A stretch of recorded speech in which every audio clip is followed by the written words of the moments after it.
আল্লাহর কসম লাগে কথাগুলো শুনে যাবেন।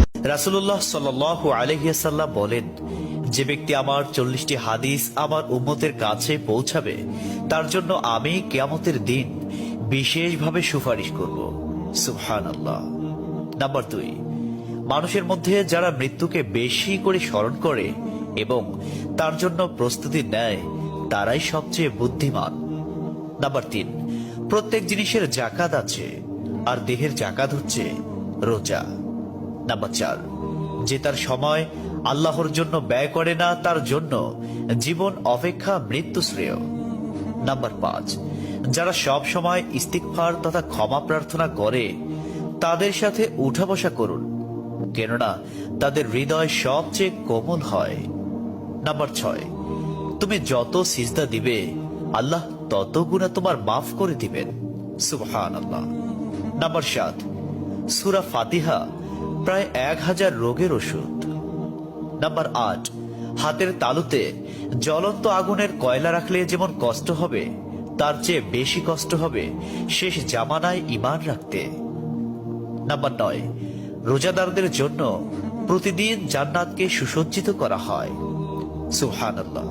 নাম্বার 10, রাসূল সাল্লাল্লাহু আলাইহি ওয়াসাল্লাম বলেছেন, কিয়ামতের দিন সব নবীর চেয়ে আমার উম্মতের সংখ্যা বেশি হবে এবং আমি সর্বপ্রথম জান্নাতের দরজা খুলব। সহিহ মুসলিম, হাদিস নম্বর 196। 11, যে ব্যক্তি রোজা রাখা অবস্থায় মারা যাবে আল্লাহ তাকে কিয়ামত পর্যন্ত সকল রোজার সওয়াব দান করবেন। সুবহানাল্লাহ। নাম্বার 12, যে ব্যক্তি ফজরের নামাজ আদায় করলো সে আল্লাহর হিফাজতে চলে গেল।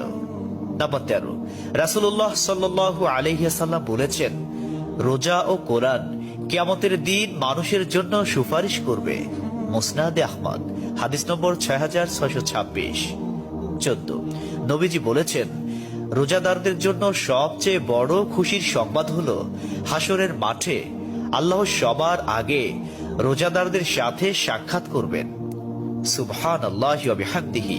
15, যখন রমজান আসে তখন জান্নাতের দরজাসমূহ খুলে দেওয়া হয়। 16, রাসূলুল্লাহ সাল্লাল্লাহু আলাইহি ওয়াসাল্লাম বলেন, যখন কোনো বান্দা আল্লাহর দিকে দুটি হাত উঠায় তখন তিনি তা ব্যর্থ বা শূন্য ভাবে ফিরিয়ে দেন না। তিরমিজি, হাদিস নম্বর 502। 17, হযরত মুহাম্মদ সাল্লাল্লাহু আলাইহি ওয়াসাল্লাম বলেছেন, একটি খেজুরের অর্ধেক হলেও দান করে জাহান্নামের শাস্তি হতে নিজেকে হেফাজত করো। সহিহ বুখারী, হাদিস নম্বর 6023। প্রিয় ভাইরা, নাম্বার 18, যদি